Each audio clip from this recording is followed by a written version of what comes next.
Ya, assalamualaikum warahmatullahi wabarakatuh. Selamat pagi, sobat dunia tani. Salam sehat, salam sejahtera untuk kita semua. Nah, oke, di video ini kita mau sedikit sharing tentang cara atau tips bagi teman-teman yang akan atau memiliki rencana untuk membeli kebun kelapa sawit. Nah, ini penting ya, khususnya untuk teman-teman yang masih awam. Kalau yang sudah senior, yang sudah suhu, ya izin kalau ada masukan bisa ditambahkan ya. Jadi ini saya akan menjelaskan sesuai dengan apa yang saya ketahui ya kawan-kawan semua. Nah, ya oke, kita lanjut. Tips yang pertama, yang paling penting dan yang paling utama yaitu ya tentunya masalah legalitas ya kawan-kawan. Nah, itu sangat penting. Biar apa? Biar setelah membeli kebun itu tidurnya kawan-kawan bisa nyenyak. Nah, legalitas itu dalam artian status tanah itu sendiri secara administrasi dan secara kepemilikan. Secara administrasi misalnya kita harus cek apakah dia memiliki sertifikat sporadik atau surat keterangan lainnya ya. Nah, biasanya kalau mau aman sebaiknya kita memilih yang sudah bersertifikat dengan catatan sertifikat itu atas nama si penjual. Nah, terus jika sertifikatnya ada, kita bisa cek langsung ke pertanahan ya, apakah pemiliknya sesuai atau tidak. Walaupun tanahnya memiliki sertifikat itu kita bisa cek juga, bisa kita tanya-tanyakan ke tetangga kebunnya soal status kebun itu. Pasti biasanya akan ada cerita ya di tetangganya. Nah, ini kebunnya, soal asal usulnya, ini kebunnya pertama milik siapa seperti itu ya. Nah, ya intinya kita cari tahu dulu asal usulnya, jangan langsung membeli seperti itu. Jadi kalau kita rasa legalitasnya sudah aman, bebas dari sengketa misalnya, ya oke, kita lanjut ke tahap yang kedua. Nah, tahap yang kedua kita cek isinya, apakah sesuai dengan sertifikat atau tidak. Misalnya jika kebun itu 1 hektar, kita cek, kita ukur secara manual. Nah, kan di sertifikat itu ada tertera di dalam ukurannya. Nah, itu yang akan jadi acuan. Jadi kadang biasa ada penjual tanah ya, ini umum. Kadang dia bilang isinya itu 1 hektar, pas sertifikatnya dicek ternyata cuma 80 are. Ya, biasa saya temukan begitu. Nah, itu perlu kita cek. Jadi acuannya tetap kembali ke sertifikat batasnya. Yang ketiga, kita cek bibitnya, kawan-kawan. Nah, apakah bibitnya unggul, sudah sesuai dengan yang kita harapkan, kira-kira langsung bisa menghasilkan atau tidak ya, kita bisa amati dari buahnya teman-teman. Nah, seperti ini. Nah, kalau buahnya terlihat keliling dan sedikit yang pohon jantannya ya, itu bagus ya. Kayak seperti ini, buahnya keliling, bobotnya.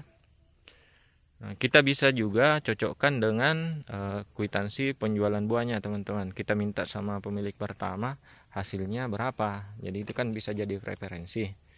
Nah, untuk jadi gambaran nanti, apalagi teman-teman yang membelinya menggunakan kredit ya, yang pakai angsuran di bank, itu bisa jadi pertimbangan. Hasilnya bisa kira-kira bisa menutupi angsurannya nantinya, seperti itu. Nah, terus bibitnya juga ya penting, kita harus cek apakah ini bibit unggul atau abal-abal ya. Itu bisa kita cek dari berondolannya, bisa kita belah. Biasanya kalau jenis dura itu cangkangnya tebal ya. Kalau yang jantan itu cangkangnya justru tidak ada. Nah, biasanya kalau bibit unggul cangkangnya tipis ya. Seperti itu ya. Selanjutnya kita cek jarak tanamnya teman-teman. Nah, seperti ini kita bisa cek menggunakan kaki ya. menggunakan langkah, ini jarak tanamnya berapa. Seperti yang kalian lihat ini jarak tanamnya 99 segitiga atau mata 5. Nah, ini bisa kita cek manual dengan langkah kaki. Nah, kenapa jarak tanam itu penting kawan-kawan? Karena yang pertama, kalau terlalu rapat itu buahnya kurang bagus ya, buahnya kecil. Nah, seperti itu. Kemudian pohonnya cepat meninggi. Kalau pohonnya terlalu rapat. Nah, misalnya jarak tanam 88, biasanya itu pohonnya cepat meninggi. Jadi itu kurang bagus. Nah, karena pelepahnya terlalu berdempet, jadi persaingan untuk mendapatkan sinar matahari antar populasi tanaman kelapa sawit itu tinggi, akhirnya mengakibatkan etiolasi atau pohonnya cepat meninggi dan biasanya akan kurus pokoknya ya. Nah, untuk jarak tanam rekomendasinya yang bagus itu 99 ya teman-teman ya, yang itu sudah normal ya. Itu akan produksi buah akan maksimal jika jarak tanam seperti itu ya. Nah, kemudian yang selanjutnya yang paling tidak kalah penting juga yaitu aksesnya teman-teman. Aksesnya maksudnya lebih bagus kalau seperti ini langsung depan jalan. Ini kan sawit mau dimuat ya, karena sawit ini buah yang berat, jadi bagus kalau langsung dikumpul. Nah, di situ di pinggir jalan langsung diangkut pakai mobil. Nah, seperti ini ya. Ini depan jalan tani ya. Nah, saya pribadi tidak mau teman-teman kalau beli kebun tidak di depan jalan. Karena apa? Kemarin pengalaman ada kebun yang saya beli itu jauh dari jalan tani, itu ongkosnya kemahalan teman-teman. Nah, jadi biaya lansirnya beda dengan biaya panennya. Khusus untuk lansirnya ke jalan tani itu biasa di Rp150 per kilo teman-teman. Nah, itu saran saya ya. Nah, jika keempat unsur yang saya jelaskan tadi sudah terpenuhi ya, itu tinggal teman-teman lagi apakah dananya cukup atau tidak ya. Silakan negosiasi dengan si pemilik yang menjual. Nah, tentu beda ya harganya jika sawit yang istilahnya bagus dengan yang kurang bagus ya. Seperti beda juga kalau sawit yang ada pas di depan jalan seperti ini sama yang tidak di depan jalan ya, beda harga ya.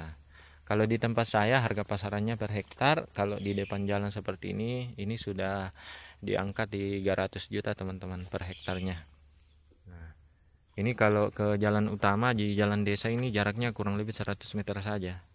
Nah, dekat ketimbangan. Jadi keunggulannya seperti itu. Aksesnya enak. Ya. Itu sekian beberapa tips dari saya untuk teman-teman semua. Mudah-mudahan bermanfaat.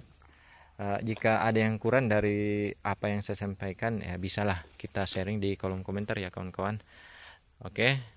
Kita akan berjumpa di video selanjutnya. Salam dunia tani, salam planter Indonesia.